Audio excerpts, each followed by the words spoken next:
Hello,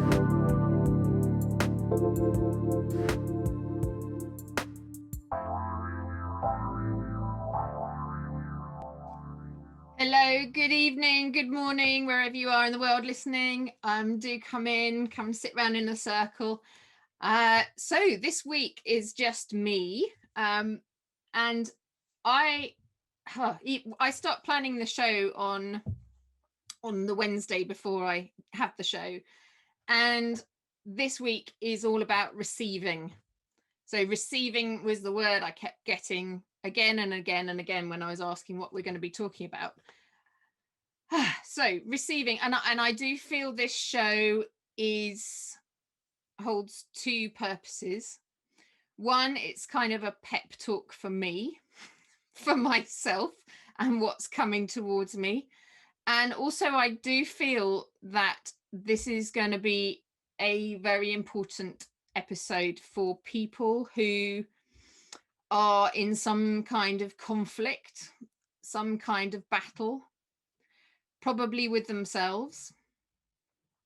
And like I was when I was deep in grief and didn't want to hear the truths, didn't want to be receiving anything that was coming my way. And we'll talk about that a lot more during this episode, but I really do feel this is going to be an important episode for a lot of people listening. There's another reason for this episode now. So if you've been following along with the podcast, we are coming towards the end of the growing season in terms of the wheel of the year, and we are just about to move into the flowering season. So whatever plans, whatever thoughts that you've been thinking for the last month or so, they are going to start flowering and coming into fruition. I just want to give you the best possible chance for hitting the flowering time in the best form that you can be in, and open to all the information, all the love, all the guidance, all the support that you can receive at this time. Because if you can open to all of that, all that support that's around you, that's a lot of it's going to be unseen, but if you can open to that, you can really be receiving and then giving out and flowering. So I can't lie, the first card that I pulled out, I'm going to show it to you, for this show it was absolutely reversed. It's the Seven of Swords. Now I have to be honest, the first time I had the Seven of Swords in when I was helping a client, when I was supporting, it was mental health issues. And we've just, in the UK, last week was our mental health awareness week. And I know in America, I've just sort of seen on my social media, it is actually going to be, it's Mental Health Awareness Month. So you've got a whole month ahead of you. So it kind of seems to be the right time to be talking about this.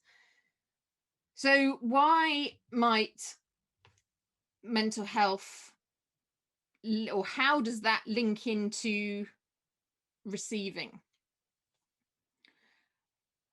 Okay, so I'm just putting myself back into that time when my mental health was not good.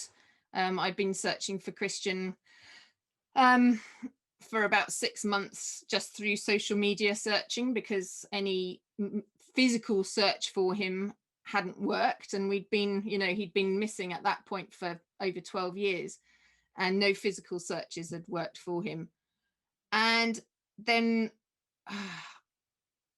I started to receive information, and I was very sure that I had to restart the search again. This was 12 years later, but it had to be on social media because there was no other way of getting hold of him. So 6 months, I threw myself into a social media search, followed all the red herrings that that I could. uh Followed, just was desperate, searching, fighting to find Christian, and it all ended in brick walls, failure.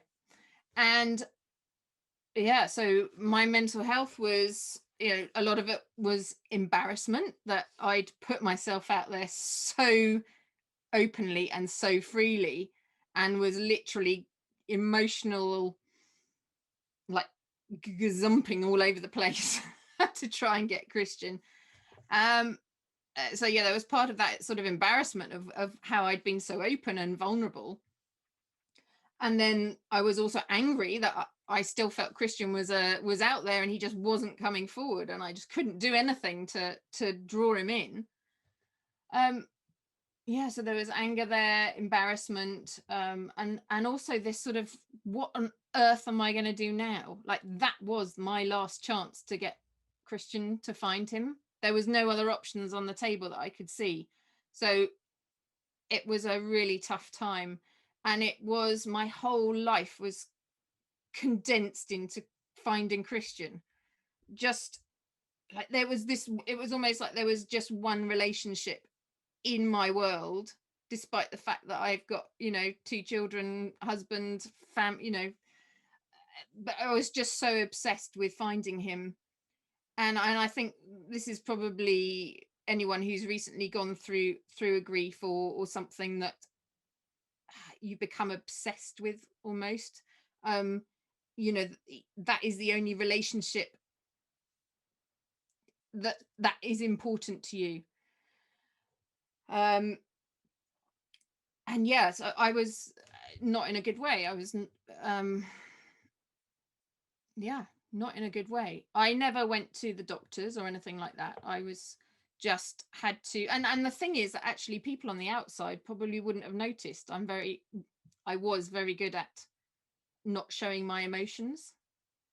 I wore my heart on my sleeve when it concerned Christian, but for anything else I really didn't during that time, because it was too painful. I couldn't allow my emotions out anymore than to do with Christian.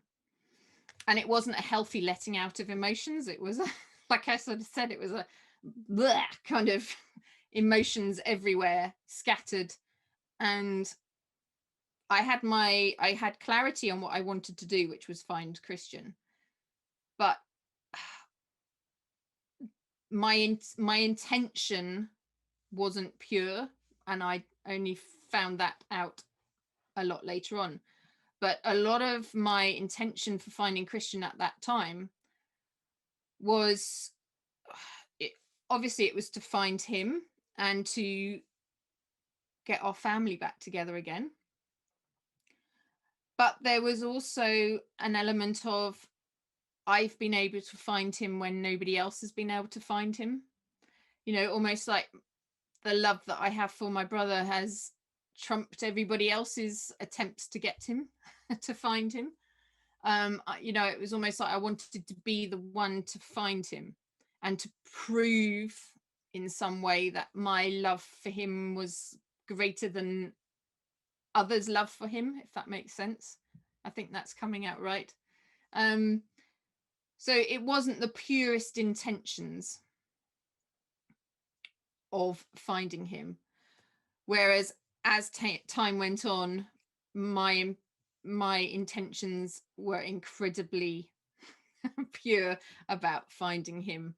And that's when I did actually find him. So there was a lot of mess around that social media search for him. And I mean, I haven't removed any of it from the internet. It's all at Facebook, search for Chris Velten. You can go through and look at all the posts I did and all the appeals and like everything that I was giving out. And yeah, it was, why have I kept it? I'm just being asked, like, why have I kept it and not removed it?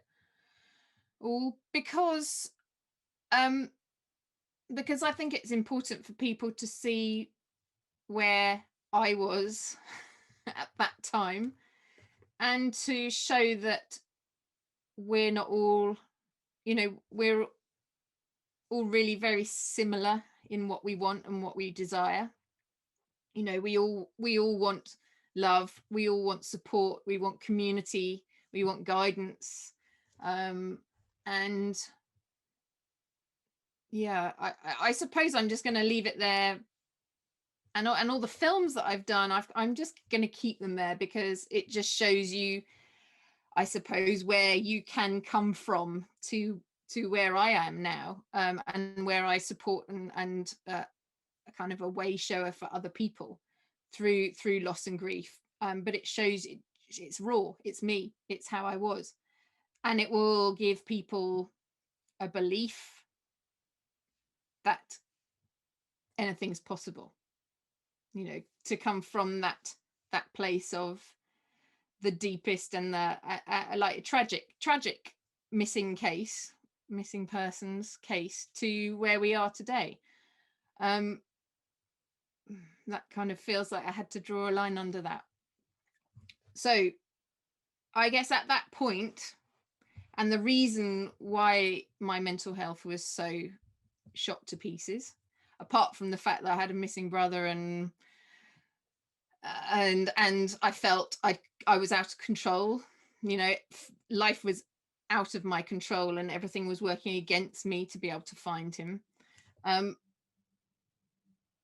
It was almost, there was an element also of Christian at that point, like an element of betrayal, in a way that we had been so close as children, and that, you know, when I'd done all I could, like I'd done everything to try and get him back, and it was almost like I must point out, at this point we did think Christian was still alive. I was very sure he was still alive, so it really did feel like a sort of betrayal that he hadn't come forward after I'd given everything. And there's also this element of, I remember thinking, you know, am I sort of self-worth, I guess, you know, am I not worthy of his love? Am I, you know, is there something wrong with me that he can't give his love to me? Yeah, so there were all these sort of thoughts about, am I worthy of receiving his love? Am I worthy of victory, I suppose? You know, when everyone was thinking, you know, there's no way Hannah's going to be able to find Christian, you know, we hope she will, but there's really no way she's going to find him after 12 years. And I guess a part of that was just I wasn't worthy of that sort of victory of being able to say to everyone, I told you so. Yeah, so that's and then when I've also used this card has also come up with other people, there's been an element of deception. So people not telling the truth about what they're really feeling, and not being open with people around you, and also with yourself, like not being open to what you're really feeling, and to maybe what your body is trying to tell you, what your intuition is trying to tell you. So there's a lot of sort of deception, a lot of cunning sort of behavior that's going on, and it's all very cloudy.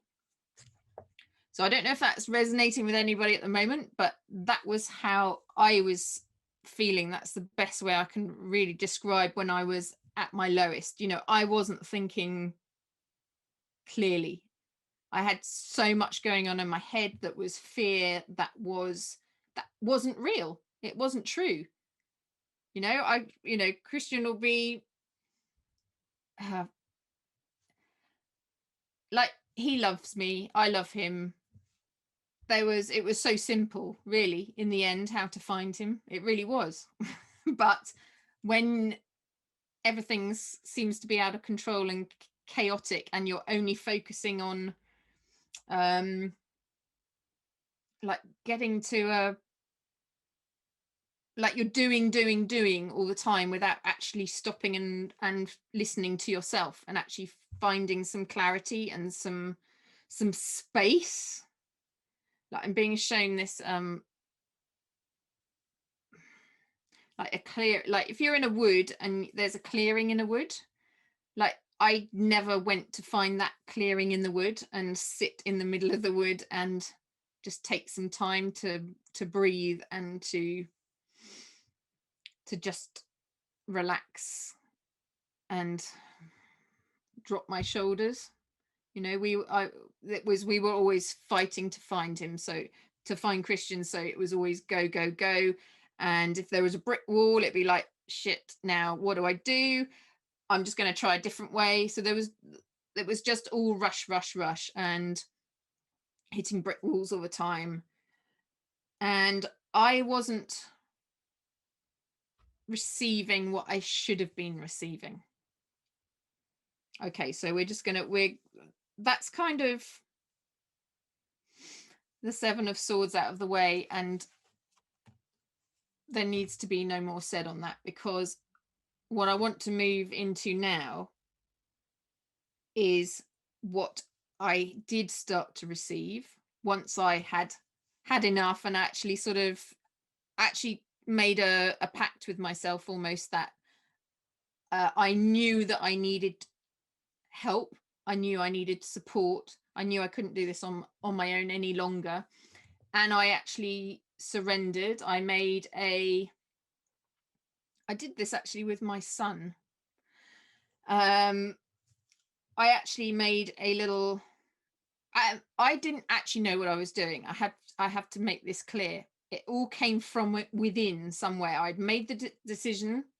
That was it. No more. I had to sort myself out because I had a family.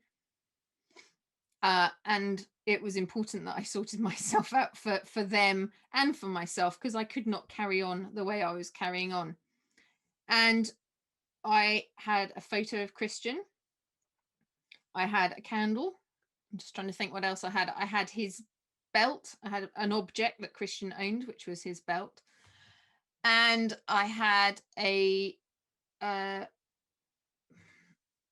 massive crystal that I put down, and I just put them in just arranged them on the floor.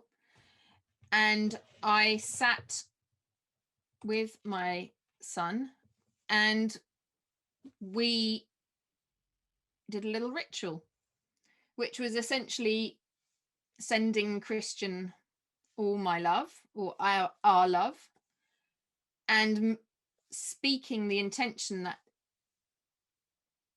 I have done all that I can do at this point. There is nothing else I can do to find Christian. I am going to hand over the finding of Christian to the universe. And I don't know how you're going to find him. We've all tried and couldn't find him. But I'm going to hand this all over to a higher power than myself, because I've tried and failed. And we lit the candle, and there was obviously more to it than that, but that was the gist of it, was handing over and asking for support, asking for help. And we did this little ritual, and almost I immediately felt a relief. I felt my shoulders sagging. I felt the weight being lifted off them, the responsibility for finding Christian that I'd taken on myself. I'd taken on all that responsibility. I'd taken on all the burden, and I hadn't given any responsibility over to anybody else. I hadn't delegated anything to anybody else. It was ridiculous. But I felt at that time that that's what I needed to do, and I obviously had to do that to reach my rock bottom, because unless you reach rock bottom, I don't think I would have you just reach rock bottom, and you have to ask for help. You have to surrender to it. There's nothing else you can do. You've tried everything. You can't do it on your own. And you're not supposed to be doing anything on your own. But anyway, I think I digress a little bit there. But after doing this little ritual with my son, we cleared everything away. And yeah, I literally felt like, human again. And I felt like I was myself again. It was that quick, really. It was just like I've handed responsibility over for finding Christian to something much greater than me, who has the power.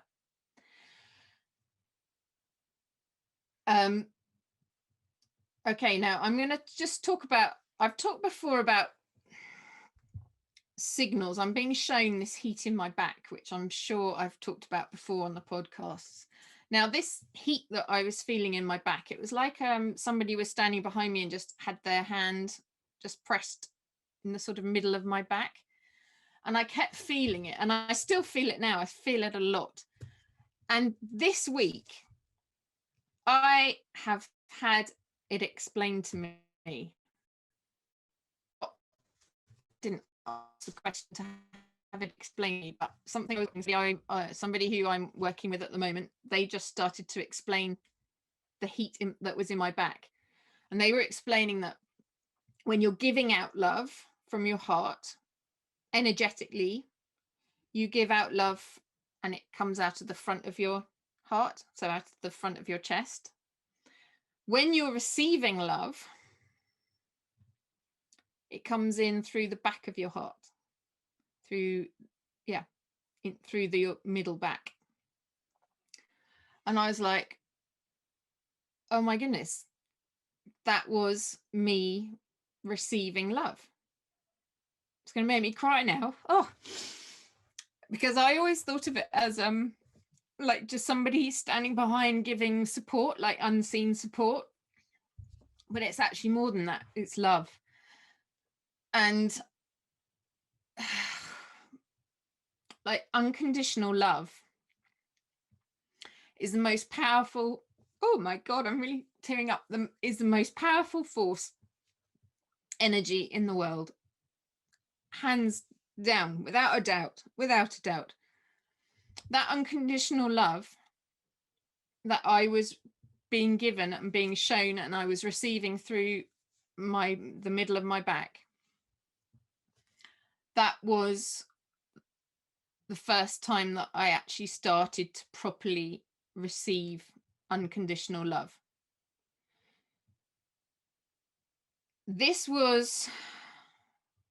I knew it was a sign. I knew enough at that point that this heat that I could feel in my back was a sign from spirit. And that was when I first decided that Christians, we were going to have a party for Christian for his 40th birthday. So this was, it was actually 13 years after he'd gone missing. And we had this party, which I've talked about in previous podcasts. But at that moment, when we were all standing around, we had all family and friends for Christian's party. We were all standing around in a circle, holding hands. We were all listening to Lenny Kravitz, Let Love Rule. And I felt this warmth in my back again. And again, that was a ritual ceremony that had come to me in a sort of vision. So this was very much part of the plan. And us all standing around in a circle, we were all wishing. I was sort of did a little introduction, and I was saying that we all need to draw Christian in. We need to send him all our love and draw him in with our love. And that point, while we were standing in that circle, like I opened the channel for that unconditional love to come in. And it was so simple. It really was. So I'm talking about all these rituals and things, but they are so simple, and they can just be like lighting a candle. They can just be, it's just asking for help, and also allowing the love to go out through the front of your heart, unconditional love. We'll talk about that in a minute. Unconditional love out, and then actually receiving that unconditional love back into you. The receiving of love. So when we're talking about receiving, so we were all in this circle. It literally was like a light switch moment where the love could come in and go out freely. So apart from love, which is the most powerful energy in the world, can move mountains, it can make the impossible possible. But what else can you receive apart from love? You can receive guidance. We've talked about this before. There's a whole team of unseen energies, frequencies, spirits that are around, and they are just waiting to be asked for help.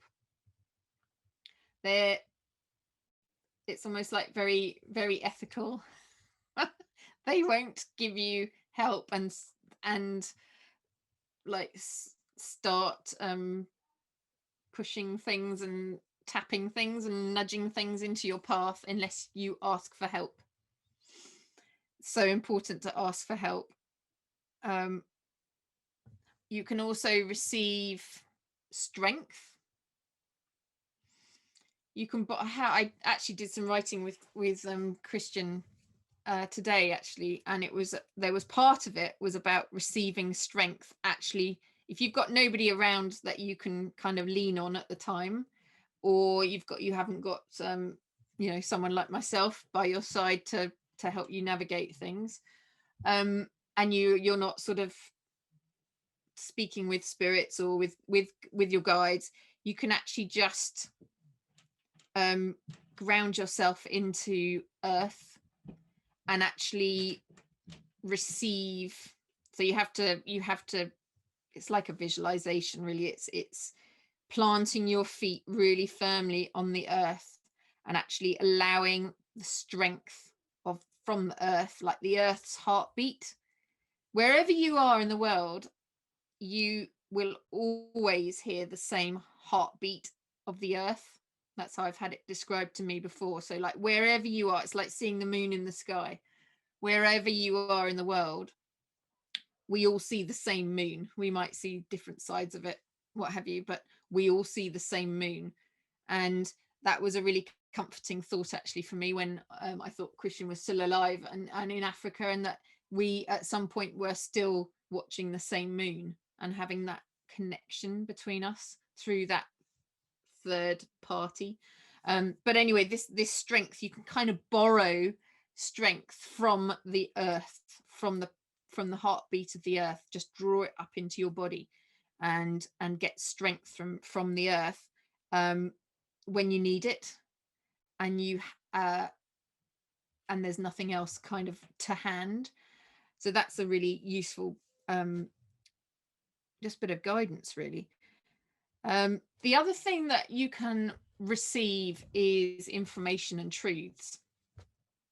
Now, obviously, when we were searching for Christian, the one truth we didn't want to hear was that he was dead. Initially, actually. And I guess all the way through, but when you have somebody who goes missing and they've been missing for so long, you have to, well, certainly in my case, there was an element of having to get on with life. And for me, that was almost like acceptance that Christian was dead. So this is from about year 3 of him going missing up to about up to 2015, so year 13. So all that time, so that I could literally focus and get on with life and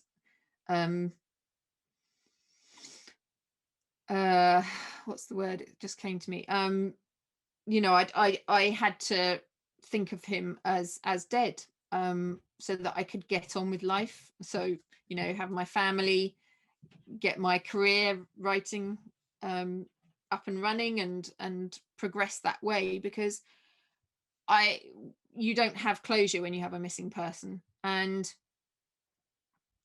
that's like the hardest part of all this is the not knowing and being in limbo.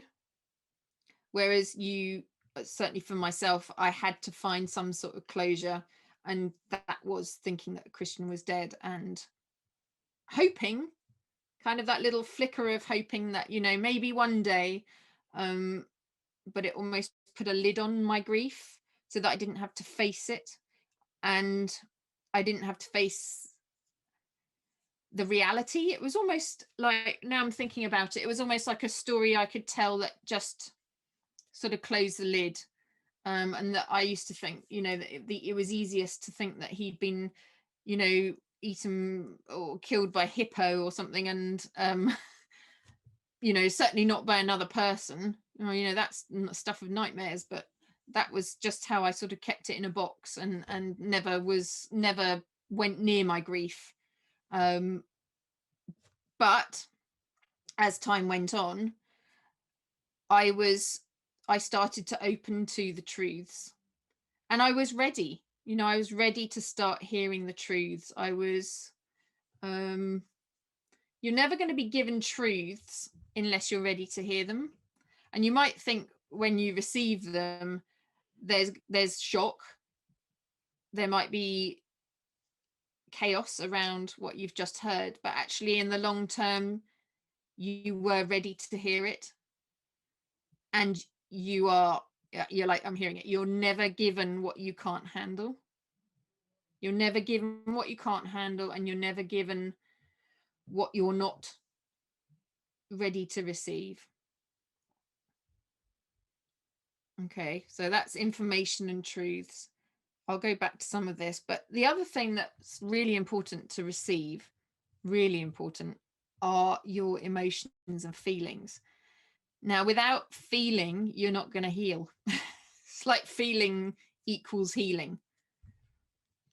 When I started to really feel, in fact, that was, you know, when I was taught what I began with, this feeling of like complete despair, completely distraught. I've like given up. I can't do any more. That was when I was really feeling. I hadn't really felt. I mean, I was, yeah, it's again this limbo of having a missing person. It's like this ambiguous loss, and it's like a chronic grief disorder. That's what I had. But it was essentially because I wasn't allowing my emotions out and my feelings to rise up. I'd get waves of you know, like sadness and grief, but I don't want to hear that, you know, I don't want to hear it. Just keep it down. And my emotions were very stagnant. The energy in my body was very stagnant. I was in trauma, I was in shock, and I never allowed anything to really come up to be released. So a lot about, you think about receiving, and you automatically think about receiving something from somebody else. Like there's always another party in receiving, but actually you can receive from yourself. It's like receiving your emotions and actually facing them and acknowledging them, not doing anything with them, acknowledging them, maybe writing however you feel, you know, however you express yourself, creating something with those feelings and just allowing them to release. Something else that you can receive is forgiveness and understanding. Now I'm being shown something I was listening to a couple of days ago as well, was about estrangement. So we don't necessarily, obviously our program here is focused on grief with somebody who's passed over, but actually we can experience grief through an estrangement.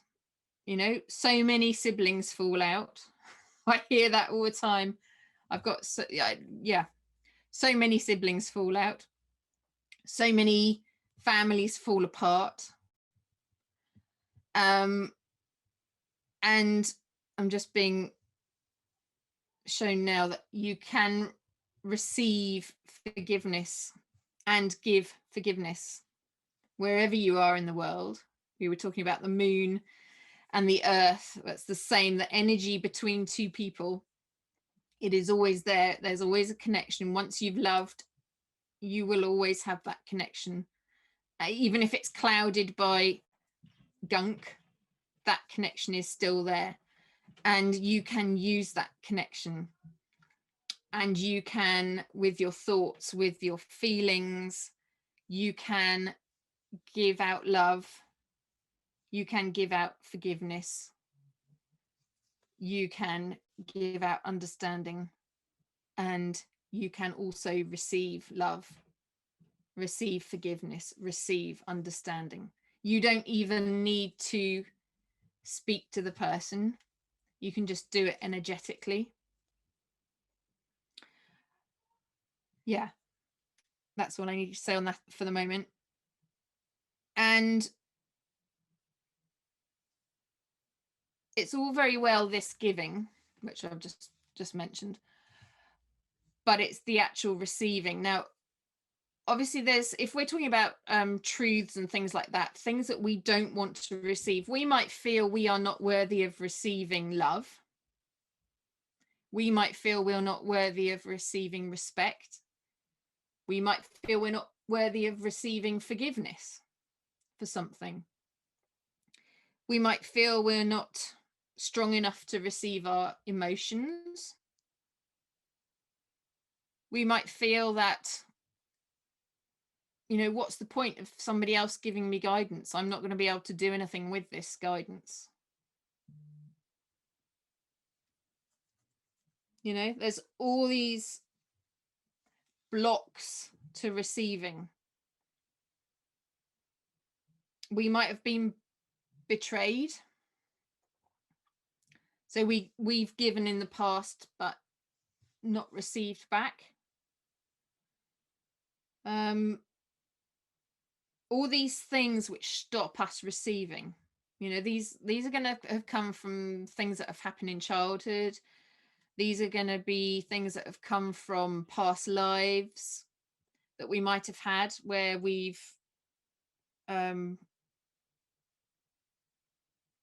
we've had some betrayal, or we've had things, mistrust, things like that. And I'm being shown it's like that was part of my, between Christian and I, we had a lot of gunk, which I've talked about before. I think there was a lot of mistrust in our relationship because of totally unjustified really, but because of him leaving to a different school and going to full boarding and things, it really did, there was from my side, there was a real mistrust. Our connection had been sort of, I really questioned my, like, everything. It really went so deep that my trust in everything, not just Christian, but just life, I guess, was put into, like, everything was shaken up. And accepting and giving and receiving love between us were just full of this gunk, and that's conditional love. So there was we had to, Christian and I, we had to move from this place of sort of conditional love into a space of unconditional love. So it didn't matter in the end for me that Christian wasn't coming forward. It didn't matter to me that he wasn't showing me the love back.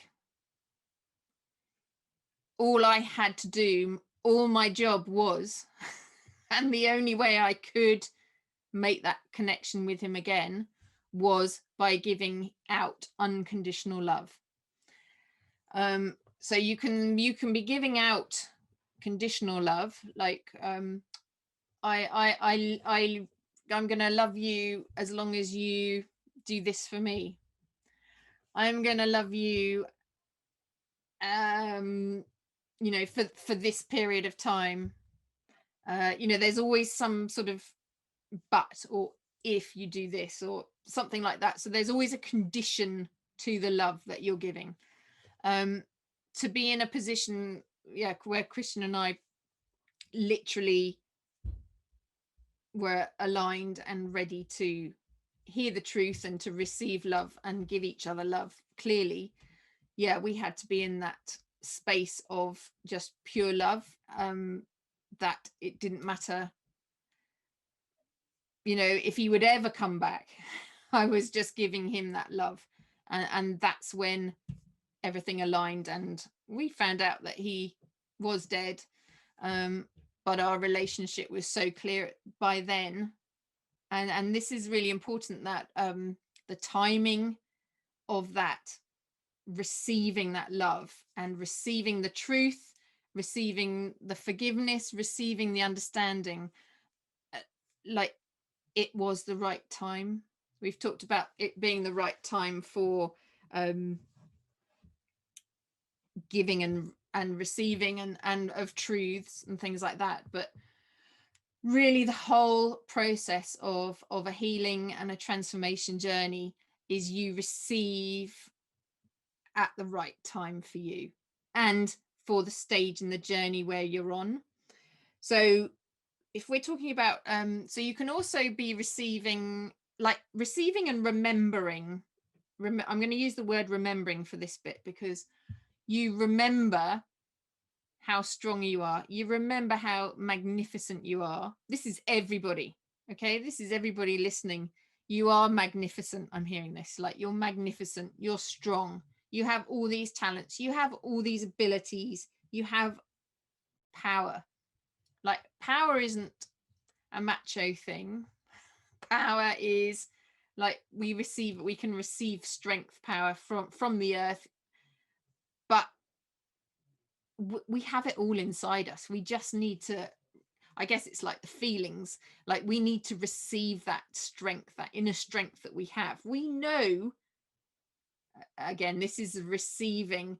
We know we have this inner knowing, and it's opening up to that, and it's allowing that inner knowing and the truths and our gifts and our talents to just be ignited, really, and to come to the surface. Why might we not receive? That's just come in. Why might we not? So we've talked about, the feelings of not being worthy of receiving. I'm hearing like, that's nonsense. We're all worthy of love. We're all worthy of receiving support, guidance, joy, freedom, understanding, forgiveness. We're all worthy of that. I sometimes hear people who approach me to work with them. They sometimes are wary of receiving information, particularly, and truths from spirit, from the unseen, because what could it mean for them? When you get truths and things coming in, it means that something's going to change in your life. Essentially, it means you've been given a sign, you've been given a piece of information, and that's quite a responsibility. It's a big responsibility. In specific, I'm thinking more of people who come to me and they might want some information for themselves, and to like put their own mind at rest about something so that they can, find completion or move on. But then what do they do with that information? Because it can reflect or ripple out onto family, friends, other situations, and it's like that receiving can open like a Pandora's box of surprises. But again, all I can say to them and to you, if you're listening, is that whatever you're going to receive, you will receive what you need. You will receive at a level that you can cope with, a level that you know what to do with it. Yeah. So don't worry about receiving. How do you receive? I talked about before about walking into a clearing in a forest, and it's that I'm hearing. I always hear it's that simple. We make everything so complicated and difficult and think we need all this paraphernalia around us to start receiving messages and guidance and information and all of that, when we don't at all. We just need to sit quietly. We need to be willing to receive. So it's literally like you've got a radio antenna in your body, and you just have to be willing to turn the switch on. That's essentially it. You have to be willing to sit and listen and to practice, to prayer, like give your prayers out, but then also be willing to hear back, to listen back. You might so I'm really talking about sort of meditation and prayer or walking meditations in nature. You could also what was I just getting then? Something else I got, sorry. It was also about having I couldn't grab that. Anyway, sorry, that went too quickly, Christian. It was too quick. But having that space and actually just receiving, allowing the receiving to come in. It's like a muscle, in that you might hear a little, sorry, that was it. Thank you. You might not hear anything or be in quiet, but you might get a sign. Like this morning, I went outside the house and there was a duck sitting on the roof. Now, we're used to birds and what have you around sitting on the roof, but this was a duck. And I was like, okay. So I came in and had a look at one of the books, which is all full of, animal guides and what they mean. And if you see certain animals in unusual places, or you see animals repeatedly during the day, and duck was actually emotional comfort and protection. And actually, now I've kind of done the show, I can see how the duck could have been useful for me and for maybe for you, the audience, this evening. That sort of emotional comfort of hearing that maybe other people are in the same situation as you, or similar situations to you, that there is this support that's there, and receiving. So instead of just meditation and quietness, if that is just something that you can't do, or you can't, it just doesn't work for you, look out for signs, look out for conversations that you hear, listen out for things that catch your attention on the radio. These are all little signs that are being given to you, little bits of information, so that you're on the right track.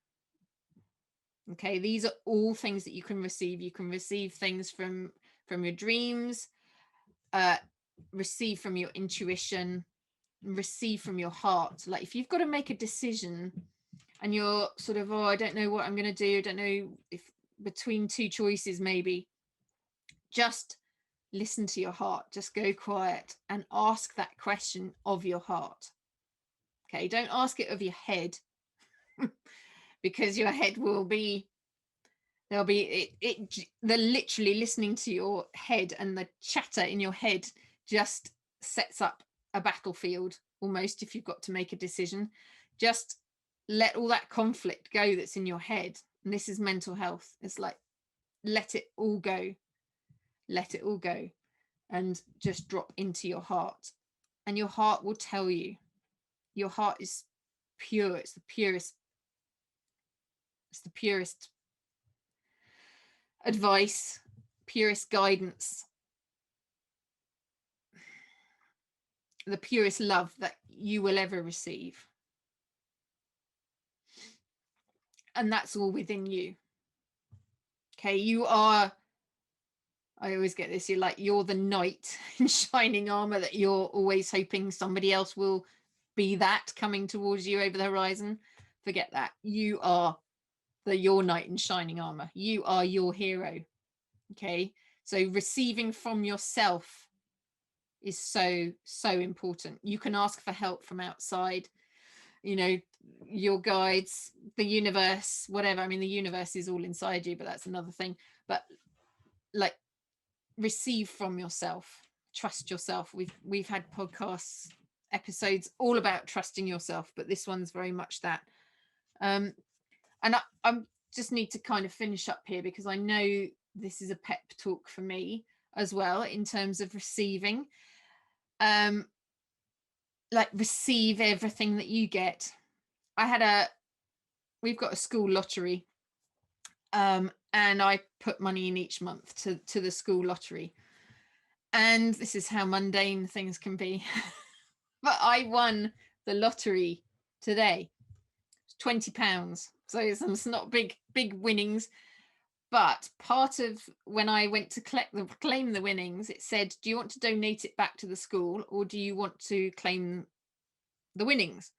Now, I'd seen in previous weeks that people had donated it back to the school.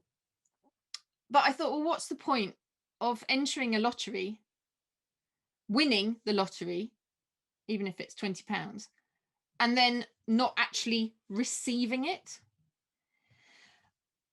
And anyway, today I did win the lottery, and I chose to receive the money. Now, that is because I don't want things coming towards me that I'm going to be receiving over the next few weeks that came in. I don't want to go, oh, do you know what? Actually, no, I don't think I want to receive that. I feel I should give it back to the school, or I should give it to, no, I am going to receive what is coming towards me. And by making that intention of, I am going to receive everything that's going to come towards me, it opens up for the larger things to come towards you. And if you are putting out to the universe that I really want this, all these desires that you're putting out, okay, if you're not going to suddenly get the big desire, you're not suddenly going to get I'm going to find Christians straight away. No, that's not going to happen. You're not going to suddenly win £1 million. You're not suddenly going to land your dream clients. You're not going to, like, little steps, and all the way you're going to be receiving. Okay, you're going to be given little things, receive the little things, receive those, and they will get bigger and bigger and bigger. Okay, that seems to be very important. That was a sort of pep talk for me.